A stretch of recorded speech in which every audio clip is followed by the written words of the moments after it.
Siya'y kasama natin kahit saan, kahit na sa magulong lugar, kahit na anong kalagayan ang ating kilalalagyan mga kapatid, meron tayong promise sa Panginoon na siya'y kasama natin, praise God, at ang salita niya mga kapatid ay siyang nagbibigay kalakasan sa atin dahil hindi tayo nag-iisa. Amen. I will be with you even to the end of this world. Ito'y malaking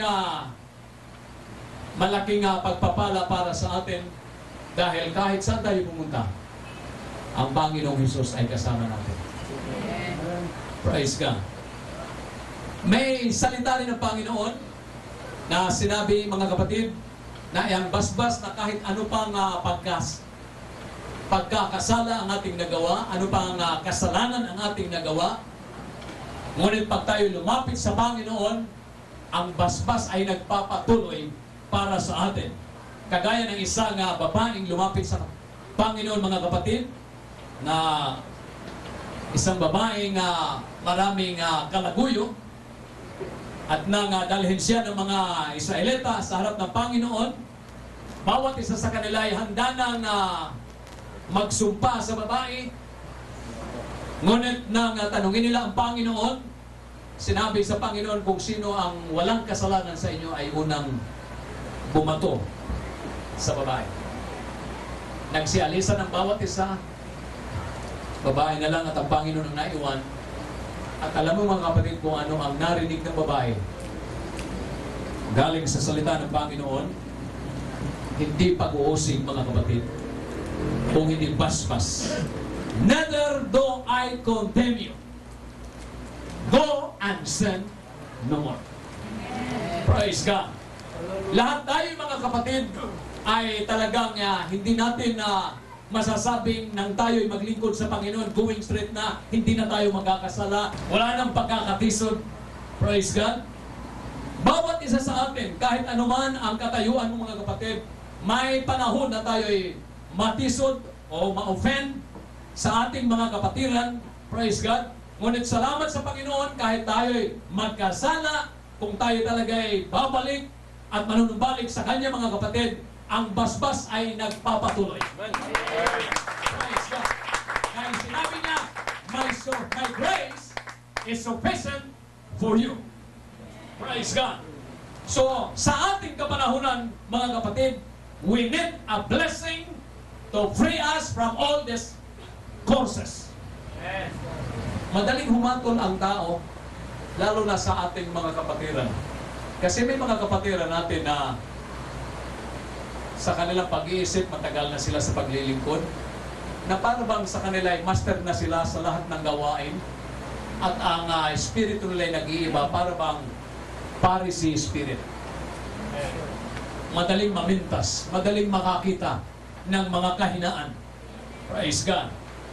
Ngunit, sa ating paglilingkod mga kapatid, hindi ang bawat isa sa atin ang ating tinitingnan at pwede nating bigdasan. Dahil sabi ng Panginoon, kailangan tayo'y tumingin sa Kanya, looking unto Him, the author and finisher of our faith. Praise God. Dahil kung titingin tayo sa ating mga kapatiran, merong mga pagtitisod na makikita natin. Praise God. Merong kaibahan na hindi sila perfecto mga kapatid. Praise God. Kaya sa ating paglilingkod, kailangan nating makawala sa mga pag-uusig o sa mga sumpa. Praise God.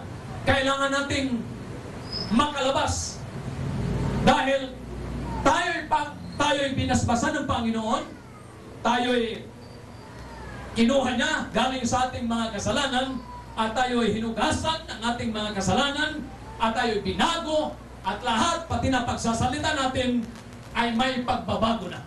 Kaya sa ating pananalita, kailangan marinig ang mga basbas o pagpapala na kailangan matinggan ng ating mga kapatiran. Praise God. Alam niyo kapatid, merong kapangyarihan ang dila. Praise God. Dahil sinabi sa Proverbs 18:21, kamatayan at buhay ay nasa kapangyarihan ng dila. Madali tayo magsabi, napakaganda mo. napakabuti mo, napakasigasig mo. Pero kung minsan, dito lang yun sa dila. Wala sa loob. Praise God. Kaya, bawat isa sa atin mga kapatid ay tinulungan ng Panginoon na makatanggap ng Holy Ghost at ang dila ay siyang gawin niyang paraan para ito'y maturuan sa mabuting pananalita. Inunahan niya ng iba't ibang wika, speaking in tongues, para tayo'y matuto mga kapatid na magsalita ng mga salitang basbas ayon sa salita ng Panginoon at ayon din sa ikaliligaya ng mga nakakarinig sa atin. Praise God. Kaya kailangan mga kapatid na maging basbas din ang mga pananalita natin. Praise God. Dahil sa ating pananalita, doon nakatalaga ang yung tinatawag na pagpapatuloy na may kasigasig sa paglilingkod ang mga kapatiran natin na siya nating inaalagaan na patuloy na maging may kalakasan. Praise God. Sinabi ni James sa 3:9, sa atin daw mga dila, pinupuri natin ang ating Ama. At sa atin din mga dila ay linalait natin ang ating mga kapatiran. So sa bibig natin lumalabas ang pagpupuri at sa bibig din natin lumalabas ang paglait. Kaya sinabi ni James, mga kapatid, hindi ito nararapat. Praise God. Alam niyo mga kapatid, ang ugali ng mga Taga-Luzon, sabihin ko lang Taga-Luzon dahil nasa Mindanao ako. Ang ama ko ay lahing Tagalog, pero ang ina ko ay Cebuana. Napumunta ako diyan sa Lubang Island, Occidental Mindoro. Doon ko natutunan yung pananalitang putang ina. Hindi ko alam yun kung ano ibig sabihin nun. Alam mo sa Bisaya, iba ang salita, iba yung panlalait.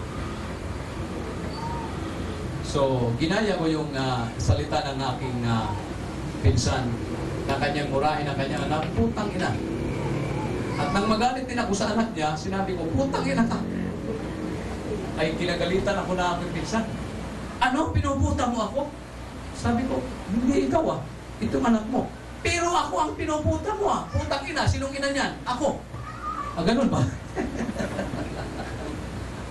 So sabi ko, hindi ko alam, ginagaya ko lang salita mo Kasi nagalit ako sa anak mo, so akala ko yung salita dito pag nagagalit, putang ina. Kasi sa Bisaya, pag nagagalit ka, bigang ina mo.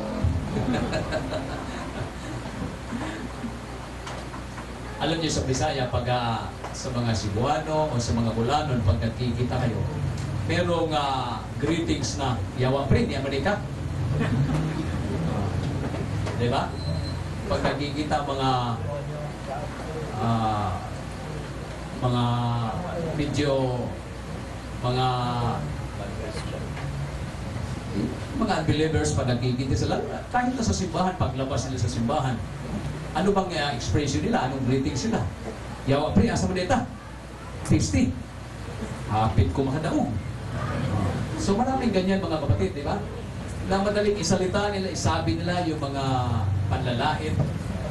Praise God. Ngunit salamat sa Panginoon na tayo kinuha dyan. Dahil hindi na tayo sanay dyan na gawin nating panlalait sa kanila. Ngunit sa kanila, hindi sa isip nila na laitin ka. Naging expression lang yun. Praise God. Ngunit sa ating paglilingkod ngayon ay iba na talaga mga kapatid. Kahit na sa expression, kahit na madapa ka lang, praise the Lord pa rin Amen. Kuminsan nga medyo nag-aalangin ng mga tao pag narinig tayo kasi nadapa ka na o may nangyari na sa'yo, praise the Lord pa rin. Praise God. Ito mga kapatid ang ibig marinig ng ating sanlibutan at ng Panginoon na kahit na tayo'y nasa lugar na hindi na maganda, ngunit pagpupuri pa rin ang ating mga pananalita. Praise God. Dahil tayo'y kinuha na ng Panginoon galing sa mga verbal courses na mga panlalait. Praise God. Kaya kailangan mga kapatid na ang ating mga dila, ang marinig ng ating mga kapatiran ay ang mga pagpupuri, pagbasbas, o anong mga salitang dapat na maging ikatuwa ng mga nakakarinig sa atin. Amen. Praise God.